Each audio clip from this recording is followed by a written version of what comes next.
You ever notice how some people don't try harder? It's like they'll just snap their fingers and they become somebody new. And then life suddenly rearranges itself around them, as if the universe was never withholding blessings. It was just waiting for them to stop abandoning themselves. That's the thing about creation most people don't understand. You don't manifest your desires, you create from identity. And today, I'm going to show you exactly how creation actually works spiritually, scientifically, biblically, and energetically. Welcome back to You Are Art with your host, Destiny Finn, the series where I teach you how to reclaim the brush, rewrite the story, and remember the art and artist that you are, because you are not a bystander of life, you are a co-creator of it. So let's get into this week's episode, the laws of creation. Law number 1, the law of identity. Identity creates reality. You do not get what you want. You get who you are in consciousness. You get who you believe yourself to be. Life rearranges itself around identity. And this is truly the foundation of all creation. Identity equals your vibration, which equals your embodiment, which then equals your outcome. Okay? Identity, vibration, embodiment, outcome. Because what you believe about yourself is then the energy that you put out into the world, and is then the frequency of which you embody, which then sets the tune of what to attract. If you see yourself as unworthy in your subconscious, and you might be saying, well, in my consciousness, like, I believe I'm cute, I believe I'm worthy. But if you have subconscious beliefs, and 90% of your brain is subconscious. It is this unconscious part of your brain that is operating your entire life on the belief systems that you have. If you see yourself as unworthy, you create lack. Because the truth is, you never have lack. You are connected to the source, and the source is abundant. So you are already abundant. You already have everything you need and want. It is in the invisible plane, and then it manifests into the physical reality. But when you believe that you are unworthy of whatever it is, you're unworthy of yourself, you're unworthy of the life that you want, you're unworthy of the things that you want, then you then create a lack of abundance. You create this illusion of a lack of abundance, of, oh, look, I don't have it. I don't have this. I don't have that. And you just keep creating from that, especially if you are of, let's say, Christianity or of a religious sector, and you have to pray to God, ask God for the things on your heart. Lord, please give this to me. You are then attracting lack because you're saying, I don't have it. Lord, please give this to me. I don't have it. But when you say, thank you, Lord, for this, that is declaring that you have it. That is why you're supposed to give thanks in all circumstances. Seek first the kingdom of heaven, and all these things will be given unto you. Because if you see yourself as chosen, you then create from authority. Somebody who is chosen, somebody who knows who they are and they choose themselves and they don't wait for the world around them to choose them, they walk in authority and they create from authority. That is your authority given to you from the divine, and you choose on whether or not you're going to give it to an external deity and to external sources, or you're going to carry that embodiment within you. And if you see yourself as the art and artist of your life, life responds. But too many people see themselves as reactions to life. Life comes at them. Oh, I don't get to decide, life's already predestined, this, that, the other. That's just reality. That's just the way it works. Well, that's what you're believing. That's your identity that you're then embodying. You're embodying a victim identity, and victims don't get to choose. Victims get to blame and give their power away. Victims get to say, woe is me. I can't do anything about this situation. Well, then take the seat of the victim and give what life gives to you. When you're a victim, you don't get to choose. But as somebody who knows they're chosen and is completely accountable for themselves and walks in that authority, yes, you might not always be able to control the external reality of the circumstances, but it is what it is. And as the artist of your life, as the creator, the co-creator of your life, of giving this life meaning, you decide what perspective you're going to take on that situation, because everything is neutral. Nothing is too expensive or too cheap. It is simply what it is. And you decide if you can afford it or if you can. You decide if it's a blessing or a curse. You decide if that was battleground or training ground based on the identity that you give yourself and then the perspective that you put on that experience. This is what Master Jesus meant by according to your faith, insert identity, be unto you. According to what you believe about yourself and about your life, let it be unto you. Law number 2, the law of assumption. Your beliefs are ultimately the blueprints of your life. Your subconscious has one job: to prove your assumptions correct. So whatever you then agree to, the agreements you make, the assumptions you take on, become the beliefs that become the blueprints that you live your life by. Your subconscious does not care if it's real. It cares if you accept it.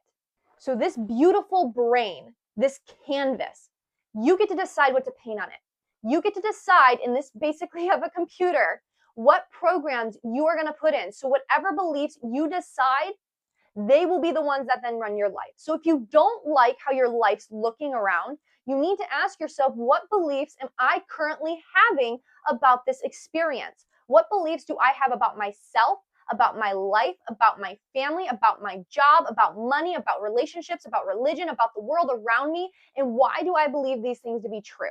Because assumption equals instructions. The subconscious can easily be lied to. It cannot tell if you are actually rich or if you're just embodying feelings of being rich. It's why when people watch football games or sports games on the TV, their blood and their system gets pumping as if they're actually on the field, because the brain can't tell reality, okay? Like actually being on the field versus what the eyes are just seeing. It thinks it's actually on the field, getting into that game. Oh, go, run.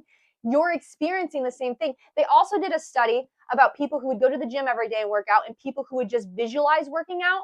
And the people who simply visualized working out had a 30% increase of muscle mass. That is how powerful your brain is. Your beliefs create your life. And as somebody who the past 5 years has been deconstructing and reconstructing my entire belief system from the ground up, I am living evidence of how true that is. I used to believe I wasn't confident. I used to believe I was ugly. I used to believe that God of the universe hated me and was going to throw me into hell if I didn't read my Bible every day. I believed a ton of things that were working against me in the life that I wanted. But then when I finally stopped asking for permission and stopped assuming I had to wait and started choosing myself and walking in that authority, life rearranged itself around me. Because the person you want to be is already who you are. And instead of saying, oh, I'm trying to become her, and putting this distance of separation, you need to take on the belief of, I already am her, and now I'm remembering who I am. And then you need to act out, okay, this confident version of me, she keeps promises to herself. Okay, she says she's a YouTuber and she has this many subscribers, so she needs to make content for that many subscribers. And I'm going to keep this promise to myself and make those videos. And that's how you merge that gap. When you assume that you are loved and taken care of and respected and wealthy and deserving, life brings about those opportunities. Your energy begins to align with that abundance frequency and your behavior becomes congruent. Assumption basically just equals the manifestation on autopilot, because conscious thought paired with action equals manifestation. Faith in works equals desired results. One without the other, you can't have it. But believing as though you have received it, you shall receive. That's what Jesus taught. And a person who believes with 100% no doubt that they're going to receive what they asked for, they act as though they have already received it and they walk it out. They assume it's already theirs. They create that belief, yep, it's already mine. And now I'm waiting for it to form on the manifestation of the physical realm, but it's going to be here right when I know it's going to be here, when I need it and want it, of let's say Friday by noon, and I'm going to walk out as though I have received it by Friday at noon. I'm not going to be like, oh, I wonder if it showed up, this, that, the other. No. And as somebody who has also proven this true for myself, I have set goals. That is why vision boards are so powerful, because again, the brain sees it and then it believes it. Okay? You have to make this image in your mind. Your imagination is one of your greatest gifts given to you, because if you can see it up here, you can see it out here, because the brain can't envision things that are impossible. It's impossible, but nothing is impossible with the divine, which is why if you can see it up here, don't listen to the logical brain. When you sit on this left side carnal mind and you are just linear logic, that doesn't make sense. I can't understand it. Nope.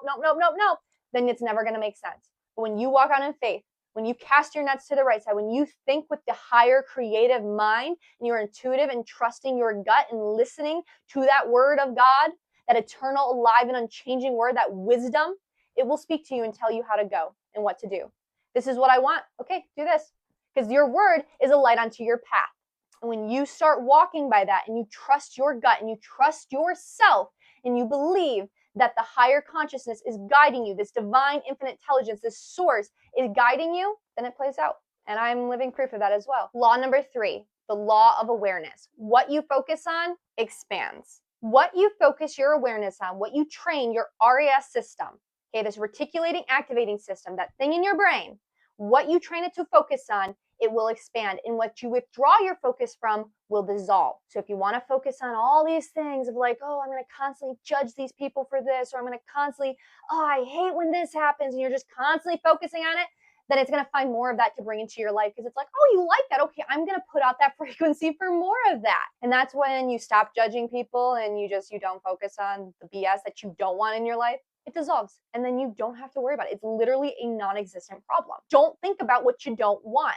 If you don't want a white elephant, don't think about a white elephant. Train your mind. Take every thought captive to Christ, to consciousness, and set it on things that you do want. Nope, I'm not going to let that land on my airstrip. Keep going. We're not going to dwell on that. That's also what the Buddha taught and also what Jesus taught and Krishna and all these other enlightened teachers when they said to take no thought. You know, Jesus said take no thoughts in Matthew 6. Buddha said, make your thoughts become indifferent to them. Let them pass. Because when you learn to let them pass, you learn to become indifferent to them. You start controlling your mind rather than your mind controlling you. You make it your servant rather than it being your master. Awareness is your creative light. It emanates whatever you aim it at. If you focus on fear, it will amplify fear. Fear is just false evidence appearing real. But when you're constantly finding things to worry about, then life's going to give you more things to worry about. It's like, oh, what about this? What about this? What about that? And then you get this like just sinking depression and anxiety and worry, and you become this like Piglet and Winnie the Pooh, just, oh, worry word, oh, this, that, the other. It's because you've trained your brain so much. But if you don't like what you see got going on, you have to change it. You have to start ripping out those roots by then just focusing on what you do want to plant. And you know what? I want good things. I am going to start romanticizing my life and finding little things to be thankful for every single day. When I was at my lowest, before I started reconstructing my entire belief system, I was a very negative person. I was constantly complaining about everything and negative. And then one of my mentors suggested, hey, why don't you start a gratitude journal? Give me 3 things you're thankful for today. And it was the hardest thing for me to find 3 things. I was like, there is nothing I'm thankful for. What are you talking about? They're like, give me 3 things you're thankful for. And I was like, I can't. And they're like, well, first of all, whether you can or cannot, you are correct. Don't think that you can't ever do something. Second of all, there's really nothing in your life that you're not thankful for. And so I did. I started becoming intentional every day, rewiring my brain of what am I thankful for? Wow, I'm thankful that I had a bed to sleep in. I'm thankful that I have food. I'm thankful that I have a friend to talk to. I'm thankful that I have this journal and I have a pen to write down things that I'm thankful for. I'm thankful that I have time to write down things that I'm thankful for. And now, several years later, over thousands of days, I am a very thankful person. And I do. This is still a ritual that I carry every day. I've just started my second notebook because of how full my first notebook got. And gratitude literally will change your life. So if you focus on gratitude, you're going to find more things to be grateful for. And if you focus on possibility, you're going to find more possibilities. Problems are not problems unless you view them as that. View them as puzzles to solve in ways to show yourself that you are capable. This is why Scripture says, set your mind on things above. It's not talking about a heaven way up in the sky because the kingdom of heaven is within you. It's talking about your higher identity. Your awareness is the brush within your hands. What do you want to be aware of? Law number 4, the law of emotion, also known as frequency. Emotion is energy in motion, the vibrational signature attached to your thoughts. Your thought is the seed, your emotions are the water, and the soil is your identity. Desire without emotion, nothing happens. Emotion without identity creates chaos, and identity without emotion is stagnation. Creation happens when emotions and identity are aligned. When you have this mind and heart coherence, the heart, emotions, and you have the mind, the belief system, now you have your state of being. If you want a new state of being, you need to change the thoughts and the emotions because them together create your state of being, which creates your personality, which then creates your personal reality. This is why gratitude, joy, love, faith are all high vibrational frequencies that accelerate creation. It's why, if you read the Bible, it says to think of whatever is good, pure, noble, true, right. Have gratitude, give thanks in all circumstances. This is the Lord's will for you in Christ Jesus. Because it's trying to show you the metaphysics. It's a metaphysical, mystical book showing you about the frequencies. When you're of high vibration, you accelerate because there are stronger frequencies. A positive thought is many, many more times more attracting in the frequency than a negative thought. People are like, oh, well, I just had a negative thought. I might step back. No, Your positive thoughts are a lot stronger than your negative. It's all about frequency. But if you're going to constantly think on low vibrations and you have a thought of something of a high vibration, like, oh, my higher self, I want to be a YouTuber, but you're in these low vibrations, they're not in coherence, because that version of you, this higher reality of this YouTuber, she's what? She's confident, she's cool, she loves herself, she chooses herself, she doesn't wait for people, she knows she has a message to speak, and you visualize that with that person. Well, now you're going to create this state of being, is the emotion of like, okay, this is how she would feel, this is how she would act. And then when you put the two together, you bring it about. It's also why you create fastest in states of certainty, love, joy, stability, because you're not in survival mode. When you are in survival mode, you are in what? An assumption of lack. You are in this place of defense. You're not being creative, because when you're creative, you're relaxed, you're embodying. Creative is the feminine, okay? The masculine protects. Scarcity, you're hard into the masculine. You got to protect, you got to protect yourself in the world. But when you're in the feminine energy and you're just relaxed, you're embodiment. You're embodying creation. And then you can take the healthy masculine with the healthy feminine, the Sophia, wisdom, and logos, you put them together, and then you get creation.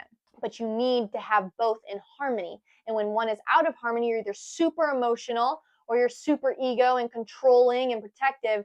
And that is why when you are in states of harmony with yourself and you're at states of peace and of that joy and love and certainty and stability, you know you're safe. That inner child is safe and taken care of. You are sending love to that inner child. You then create effortlessly. Most artists, they're just in the present moment creating effortlessly. They're not trying. You've probably, as an artist, if you like to draw, that have had moments where you're like, this is so painful. Like, I can't draw anything right now. Like, I'm trying to basically like scalp myself for some creativity. You weren't probably embodying a sense of just the feminine, of resting. But when you are rested and you're just in your natural state of just, I'm here and I'm peaceful, creativity begins to flow. Law number 5, the law of imagination. Imagination is the womb of creation. Nothing exists until it's imagined, because we live in a mental universe. So we create mentally. Everything that we ever want, it all starts up here. Everything you see around you, whether it's coffee or a table or a screw or a piece of paper or a book or the phone, even these clothes, it all started in the mind, because we reflect the divine. It's a higher mind, so then we create mentally down here. And that is why imagination is your greatest gift. A kid does not need to be taught how to imagine. It does. It takes a box and it turns it into a spaceship. It takes a stick and turns it into a sword. It takes a pot and it says, this is the soup of the witches. And it's talking about fantasy. They had fun. You don't need to teach a kid how to dream. A child teaches you. Have faith like a child. When you are of a child, childs are just what? They trust the world. They know they're safe. They know who they are. They're like, yeah, this is so cool. I'm going to imagine this, and I'm going to be this one day, and I'm going to be the president. I'm going to be this. And they're just dreaming and imagining, because imagination is the womb of creation. A child is the closest thing to this thing that we call God, because it hasn't been corrupted and indoctrinated with the belief systems of our society. But usually after the age of 7, the innocence starts falling away, and they start taking on an assumptions of these beliefs, and they start accepting and agreeing to these beliefs about the world, themselves, society, money, politics, religion, and so forth.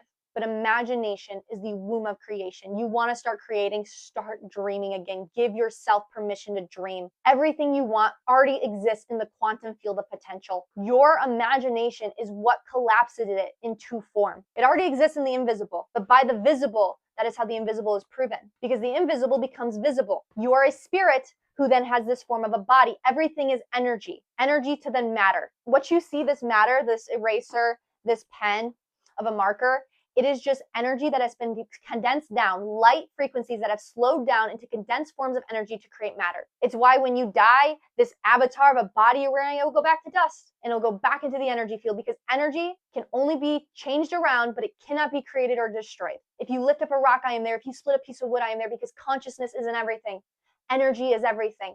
Intelligence, this form, imagination, creation. You don't visualize to pretend. That is why when people are like, yeah, you got to start visualizing who you are, you got to have vision boards. You're not pretending with that. Pretending is still then playing a costume. But if you say, this is the role I want to play, then don't pretend. Embody that in your imagination and then live it out to the fullest, and don't fall out of the scene. You visualize not to pretend, but to enter the state of the version of you who already has it. And imagination is not childish. It's the original language of God in you. Let there be light is a thought becoming a frequency, becoming a form. Number 6, the law of surrender, non-resistance. You cannot create from tension, you create from clarity. What you resist persists. What you accept transforms. When you are resisting something, when you're like, I need this, I gotta have it, you are resisting the flow of life. You are still in the state of lack. But when you surrender, I want that, but I don't need it to feel great and have purpose and meaning, now you're letting life flow. Again, when you're trying to resist something, when you're trying to resist an emotion, it just stays. And that's also how emotions get stored into the body, is you're resisting going through the emotion. Something tragic happens, you're like, oh, I'm going to resist it and I'm just going to numb out my mind. Well, now that gets stored into your energy field. But when you feel it and you let life flow, it then passes through and it dissolves. And usually the moment you stop resisting something, it stops being a problem. When you just have acceptance, it is what it is. Things naturally resolve themselves. Surrender does not mean to give up. It means to stop blocking the outcome with fear, desperation, and control. When you are trying to control, you are in the ego. You are in the toxic side of your masculine energy, trying to control the outcome of life. Oh, I got to control this. You cannot control the outer circumstances. You cannot control the ultimate outcome. You can only control what's up here. So when you just surrender, it is what it is. This is what I want. I'm going to believe I have received it. I'm now going to be at peace in this present moment. I'm not going to be in fear. I'm not going to be in desperation because I'm not lacking anything, and I'm not going to be in control. I'm going to just control my own thoughts and just surrender to what is. You stop blocking the outcome and you let life flow as it needs to be. And it will give you the best of what you need and what you want. Creation is cooperation with the field, not force. And relaxing into the identity of the person who already has it lets reality flow. Number 7, the law of correspondence. Nothing is random. Your outer world mirrors your inner world. Every person, trigger, delay, or blessing, it is a feedback of what's going on up here. I once heard a mentor tell me that relationships do not cause you hurt or pain. They simply bring out the hurt and pain inside of you. And for a while, I didn't understand that because I would be like, what are you talking about? This person is clearly being rude to me. They are causing me hurt and pain. And then when I stopped blaming and I took authority and accountability for myself and I started internally looking, I would say to myself, okay, why do I feel like this person isn't listening to me? And why do I get so upset? I'm like, you're not listening to me. And then I realized it's because I wouldn't listen to myself. I wouldn't listen to my inner child that was crying out saying, hey, I need something. Hey, I need you to rest. When I would get mad at people being stubborn and not, respecting and helping and flowing, they were being so stubborn. I would then look at myself and be like, I'm being stubborn with myself. I'm pushing myself too hard. And as I resolved those inner issues, those outer issues with those people started resolving.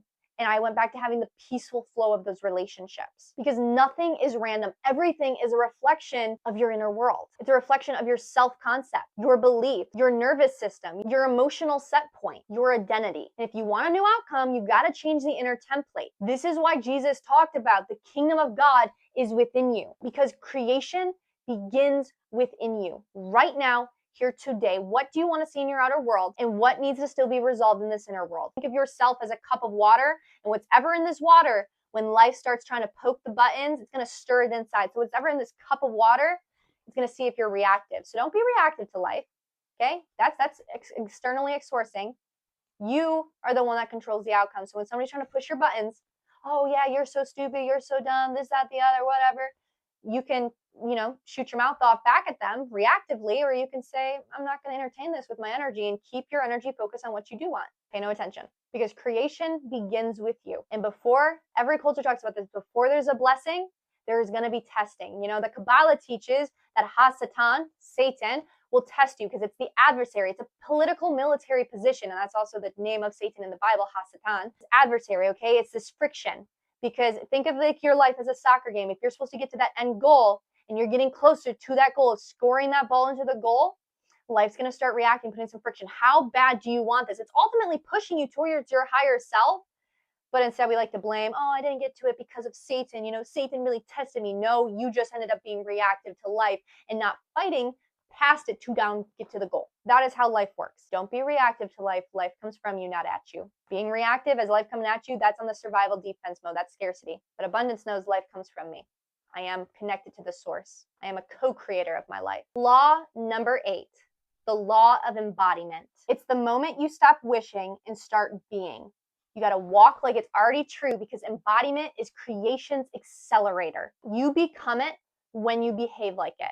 Like I said earlier in my video, when you vision this woman that you want to become, she's confident, she's beautiful, she carries herself, she knows who she is, she has this many subscribers on YouTube, she makes this amount of money per month, she feels good about herself, she works out at the gym, she does all these things. You know the ideal version of you. You know what brings your soul to the highest of spirits of man, I wish I could be her. I love that woman of her. When you stop wishing of oh, I wish I could be her, and you start embodying, that is when you become. You've got to stop, oh, I wish, because wish says it's not here yet. But the only moment you ever have is now. So when you start embodying and saying, you know what, that woman of me, I'm already her, and I'm now remembering her. And then you start behaving as she would act, that is the becoming. And that is the accelerator. Embodiment is the accelerator, because embody says, I am, I have, I feel, I know, I love, I speak, I understand, I remember, I'm her. I'm already her, because the only moment that ever exists is right now. Behavior solidifies your belief. If you believe something to be true, you're going to act like it. If you believe as though you have received it, you shall receive. But if you don't think you're going to receive what you're asking for from life, from the creator that created you and that you are a co-creator with, and that there's nothing separate, you're not going to act like it. Oh man, I really wish I could get that job. I really wish I could be a YouTuber. I want to have this many subscribers by New Year's Eve. And then you never make a video? How can you be a YouTuber if you don't make videos? But if you say, you know what, I am a YouTuber, and then I'm going to embody that, what would a YouTuber do? She would make videos.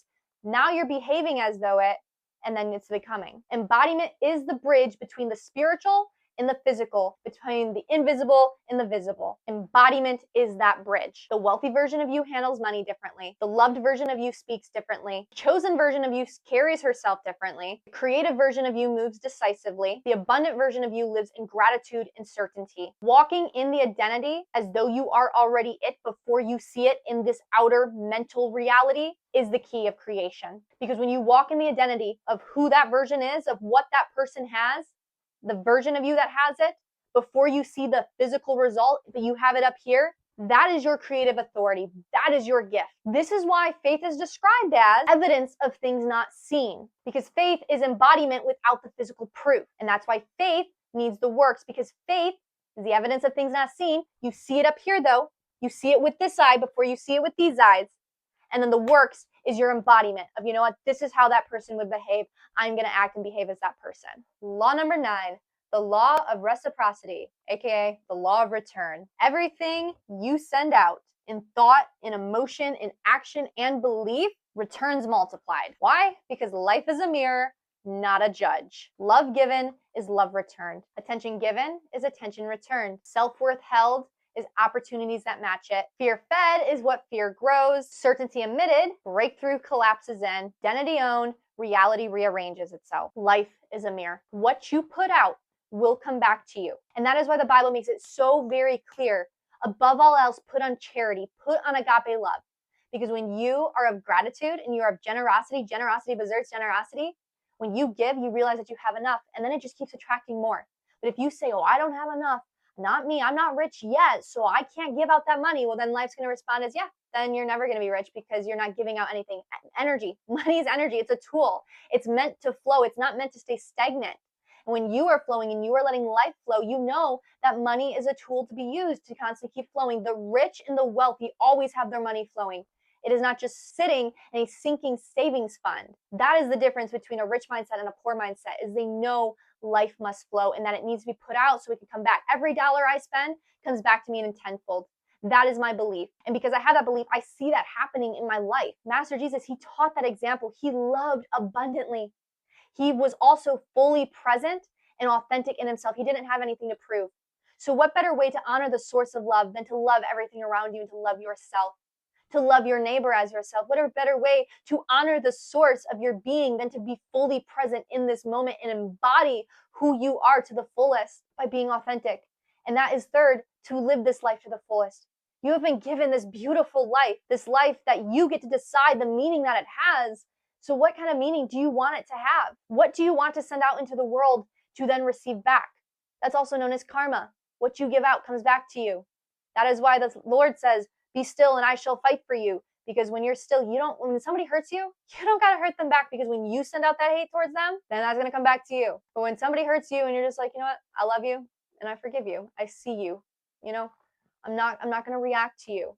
That hurt and pain is going to come back to them, because hurt people hurt people. Stuck people try to keep other people stuck, but healthy people help people and they help heal you. A loving person who loves themselves loves you fully. You pour out what's inside of you. So if you want to start changing what's inside of you, you get to decide what you want to receive out of life by what you give to life. Because life cannot deny itself the one who gives life their all. But first you got to give. You got to die of your old self. You got to give your old life if you want a new life, to upgrade. You got to kill off the carnal lower consciousness to receive the higher consciousness. You got to stop holding on to these pennies, your hand's so tight of pennies. Well, life's trying to offer you hundreds of dollars in this hand, but until you let go of those pennies to grab that money, stop having scarcity and fear, stop hoarding the energy, and know that you are the source of life.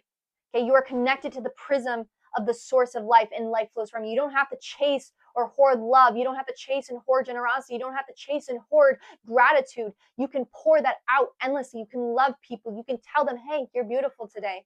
I love your smile. Be the beauty. Be the change you wish to see in the world. Embody it. Number 10, the law of inevitability. Once identity stabilizes, the outcome becomes inevitable. Not luck, not random, not if the universe feels like it, inevitable. When you play your part, when you embody and you behave and act in the belief of identity, walking as though believing you have already received it, and you don't stop playing your part until the scene calls cut, you will receive it. But if you're going to stop playing the part when you start doubting of like, oh, well, I haven't got the subscribers yet, so I guess I can't be a YouTuber. You may start making excuses of, oh, it hasn't shown up yet. I haven't seen it with my physical eyes, so it must not be coming. Hold it up here with this eye. Hold it up here. When you act, the law of inevitability, when you embody it so deeply, life has no other option than to rearrange itself around you for that reality. Because creation is not about trying harder. You don't have to strive and try harder to become her. You are already her. You just have to remember that.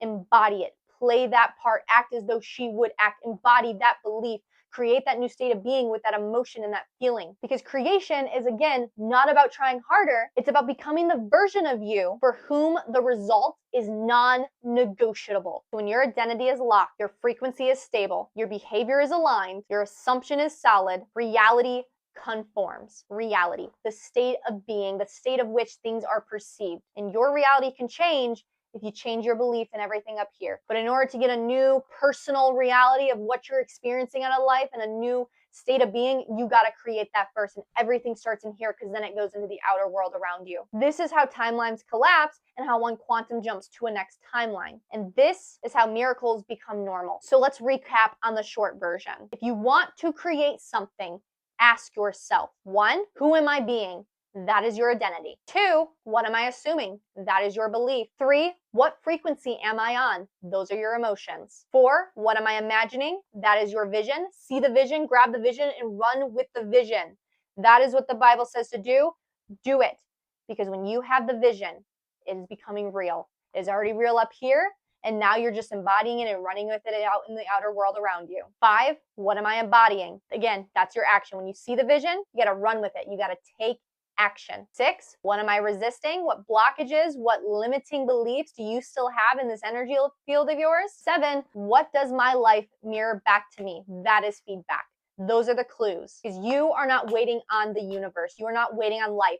This belief that good things take time, it is a lie. Do not believe that, because when you're like, oh, good things take time, oh, that's why it hasn't happened yet, you're assuming that it's going to take a long time to receive. But it doesn't. Good things do not take time. They just take you believing that it's now and embodying that belief. Because life, the universe, life, the source, God, consciousness is infinite, the higher mind, whatever terminology you want to use, is waiting on you to stabilize into the identity that matches what you're asking for. And once all's all matched, simultaneously, boom, the energy fields, they collapse, you jump into the energy field. But if you're constantly, oh, that's out there still, it's going to take a while. Oh, it's going to take me months. And yeah, it's going to take you months. But as soon as you decide who you want to be and you embody that version, believing it as though you have received it, life rearranges itself. Because you are not here to chase outcomes. You are here to embody identity. You are not here to beg the universe and ask, oh, please give this to me, Lord, please. You are here to embody the creator within and to express that creator within you. You are not here to wait for miracles. You are here to become the person that miracles align with. You are the art and the artist of your life. You are the masterpiece and you are the co-creator of the maker of your life. You are already worthy. You are already enough. You are already chosen. You are already seen. You are already loved. You are already everything that you long to be. You're already it. But you have to choose to decide whether or not you're going to believe that. But if you keep believing that you're too much or you're not enough, you're not good enough yet, you have to earn this conditional love rather than abiding in the agape love of your true identity. Okay, Imago Dei. You're made in the image of love, this unconditional flowing love of peace and acceptance for yourself. That is how you start creating a life of beauty. But when you are in fear and shame and guilt, and you're painting things on your canvas of life that you don't want to see. Because creation is not outside of you. Creation is happening through you. And it happens every time you choose who you are. If this teaching spoke to you, please hit subscribe, hit that like up button, and comment down below which step spoke to you most deeply within your spirit. Thank you so much for this episode of You Are Art with your host, Destiny Finn.